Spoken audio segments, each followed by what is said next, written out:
Escobar's office in Medellin is known throughout the city, not without reason, as the bunker.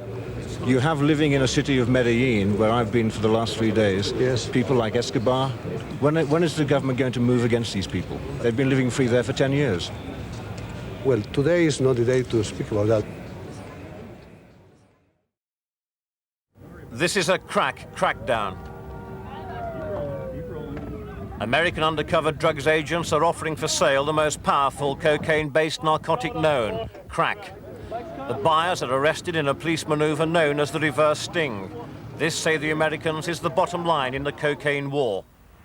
This 7-year-old is addicted to solvent sniffing. As yet he can't afford cocaine, like his sister, who just gets high on petrol or glue.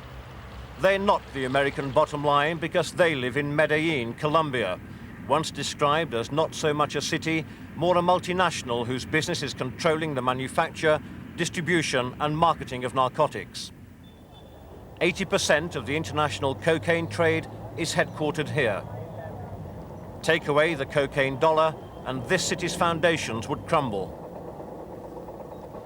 Every multinational has a board of directors. These 3 men are the world's top cocaine executives. They are known as the Medellin Cartel.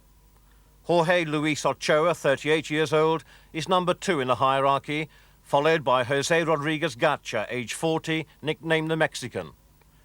Chairman of the board is Pablo Escobar, age 39, the world's 14th richest man.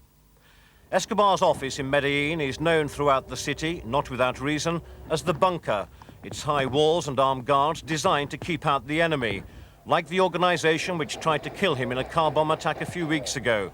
Local people believe it was planted by American agents. Escobar's ranch is a monument to his profession. The aircraft was the first one he piloted with a cocaine cargo. And in the grounds, a bullet-riddled 1930s Chicago gangster's car. Like the ranch and the plane, it's owned by one of the world's greatest untouchables.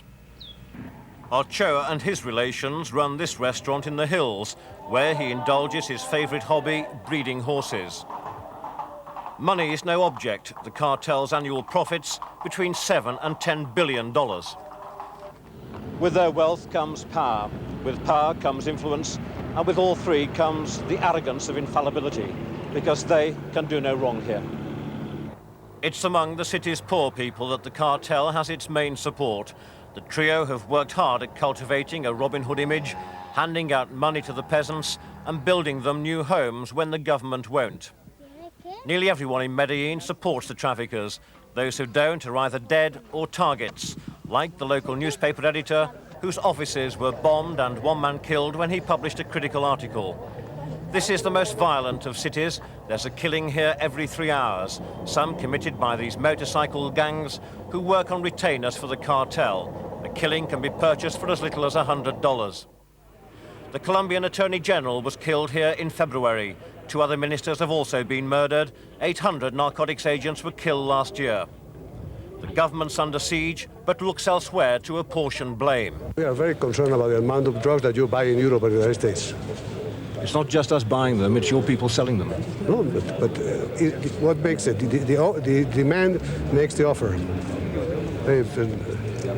You have living in a city of Medellin, where I've been for the last 3 days, yes, people like Escobar, Gacha, Ochoa.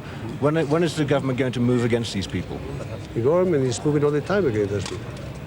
But they're living free. They've been living free there for 10 years. Well, today is not the day to speak about that, but the position of Colombia is very clear about this thing. If Colombia is the country in the world that has paid the highest price for the fight against narco traffics. Only occasionally do the cartels suffer setbacks, and as usual, it's other people who pay the price. Little airstrips in the Bahamas are used for refueling on the way to the USA. Some pilots never make it, their wrecked aircraft lying as monuments to their illegal endeavors. Colin Baker, News at 10, Medellin, Colombia.